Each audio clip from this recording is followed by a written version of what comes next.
Galera, aí nós vamos aprender agora a simplificar radicais, tá?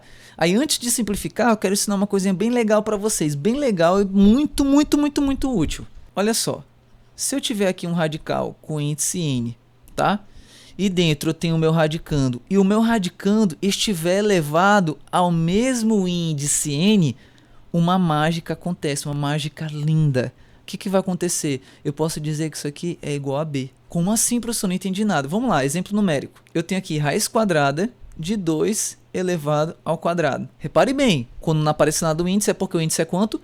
2, muito bem. Só que olha o expoente do meu radicando, também é 2. A gente pode deduzir o que por esse entendimento aqui? Que a minha resposta, sem fazer cálculo nenhuma, é 2. Por quê? Porque o expoente do meu radicando é igual ao índice. Logo, a resposta da minha raiz é o quê? É o meu radicando, tá? Professor, eu não aceitei. Vamos lá. Quanto que é 2 elevado a 2? 2 elevado a 2 é 4. Pronto, tirou a potenciação. Gente, quem é a raiz quadrada de 4? Qual o número que é elevado ao índice, no caso 2, dá 4? A gente sabe que é 2. Ué, não deu a mesma resposta? Peraí, mas não foi isso que a gente tinha feito agora há pouco? Não foi isso? Usando esse entendimento aqui, dessa definição, a gente já não tinha sacado. Só olhando para cá, que aqui seria 2, por quê? Porque o expoente do radicando é igual ao índice, e quando isso acontece, o resultado é o próprio radicando. A gente já tinha feito isso mais rápido, né? Então essa ideiazinha que eu quero que vocês guardem no coração. Se o expoente do meu radicando for igual ao meu índice, ele pode sair da raiz, ou seja, o resultado vai ser o próprio radicando. Tranquilo? Beleza, galera, então vamos lá, vamos aprender a simplificar radicais utilizando a ideia que a gente acabou de aprender, essa ideia bem que está aqui em cima. Vou dar alguns exemplos aqui. Primeiro exemplo, está até no livrinho de vocês, ó, raiz quadrada de 10 ao cubo. Como é que eu posso simplificar utilizando aquela ideia? Eu sei, por entender potenciação, que 10 ao cubo é a mesma coisa de que? 10 ao cubo é a mesma coisa de 10 ao quadrado vezes 10. É ou não é verdade? É, porque a gente aprendeu o quê? Que multiplicação de potências, de bases iguais, a gente conserva essa base e somos expoentes. Então aqui, vamos lá, ó. Aqui eu tenho uma multiplicação de potências, só que elas têm bases iguais. Então a mesma coisa, conservar a base e somar os expoentes, ou seja, 2, qual é o expoente que está aqui? Não aparece ninguém, então é 1. 2 mais 1 é igual a 10 elevado a quanto? A 3. Então, realmente é verdade. 10 ao quadrado vezes 10 é a mesma coisa de 10 ao cubo. Então, não mudei nada. Por que eu estou fazendo isso? Porque agora, olhando para isso aqui, eu consigo aplicar o inverso da propriedade P2. Como assim o inverso? A propriedade P2 falava o quê? Quando eu tinha dois radicais, né?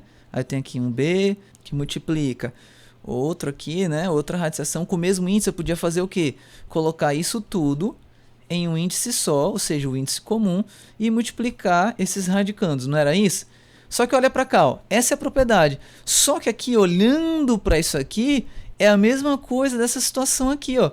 Então eu posso voltar para cá. Como é assim? Eu posso desmembrar. Eu estou desse lado e agora eu vou voltar para esse lado. Então eu posso pensar assim, ó, que isso aqui é a mesma coisa de 10 ao quadrado que multiplica a raiz quadrada de 10. Se você aplicar bem aqui a propriedade P2, você vai voltar para cá, entendeu? Então, eu não estou fazendo nada.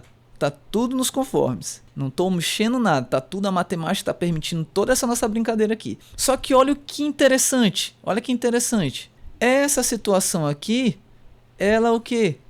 É igual a essa situação aqui. Porque perceba que na raiz quadrada, então meu índice vale quanto? 2. Só que o meu 10, que é o meu radicando, está elevado a 2 também. Então, sem fazer conta, eu já sei que aquilo ali vale quanto? 10. Então, isso aqui fica como 10 raiz de 10, né? Porque fica 10 vezes raiz quadrada de 10, que é a mesma coisa aqui, né? O pontinho não precisa aparecer.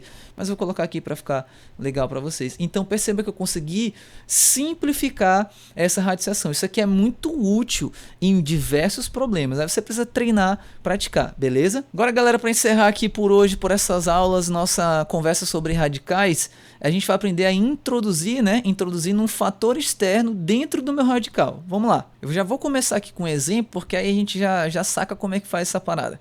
Vamos supor que eu tenho aqui 2 que multiplica raiz de 3. Ou seja, a gente fala isso aqui, 2 raiz de 3. Tá? Como é que eu faço para colocar esse carinha aqui dentro desse radical? Será que tem como Ele é um fator externo, 2 vezes raiz quadrada de 3. Será assim como eu colocar ele dentro desse radical? Tem sim. Olha o que eu vou fazer. Eu vou fazer isso aqui, ó. Eu vou colocar, depois eu explico, ó. 2 elevado ao quadrado vezes 3. O que eu fiz, cara? Como é que eu coloquei esse 2 lá dentro? Ora, o que eu fiz? Qual é o índice desse radical? Não é 2? É. Então o que eu fiz? Como a gente aprendeu no ponto 5, como simplificar, a gente sabe que quando eu tenho uma radiciação de índice n e dentro eu tenho um radical elevado a um expoente que é igual ao meu índice, eu sei que isso aqui vale quanto? B. Não é? Ou seja, eu consigo, é como se não tivesse nem radical, né? Então é isso que eu estou aplicando aqui, ó. Como eu quero colocar o 2 dentro desse radical, só que esse radical tem índice 2, então só basta fazer o quê? Elevar quem eu quero colocar ao índice desse radical. Ixi, professor, não entendi nada. Vamos lá, vou colocar outro exemplo aqui, para ficar bem mais claro. Ó. 3 que multiplica raiz cúbica de 8. E aí, como é que eu coloco esse 3 dentro desse radical? Repare bem, muito fácil. Qual é o índice do radical onde eu quero colocar esse número 3, esse fator externo? O índice é 3. Ah, brincadeira de criança. Então o que eu vou fazer? Eu vou colocar aqui o radical, né? O 8 está aqui, vou colocar o 8 aqui. E o que eu vou fazer? Para colocar esse fator externo, esse 3 está multiplicando esse radical, essa raiz cúbica de 8, para eu colocar ele lá dentro, basta eu elevar ele ao índice desse radical. Então, ele vai ficar lá dentro, multiplicando, só que quem vai ser o expoente dele? O índice desse radical. Eu elevo a 3. Beleza? É só fazer isso. Quero colocar um fator externo dentro de um radical, é só olhar qual é o índice desse radical. O índice é 4, então para colocar um fator externo dentro desse radical, é só elevar esse cara que está lá fora a 4 e colocar ele dentro do radical multiplicando. Beleza, galera? E assim a gente finaliza essa nossa aulinha aí sobre radicais. Fique com Deus, Deus abençoe. Saúde!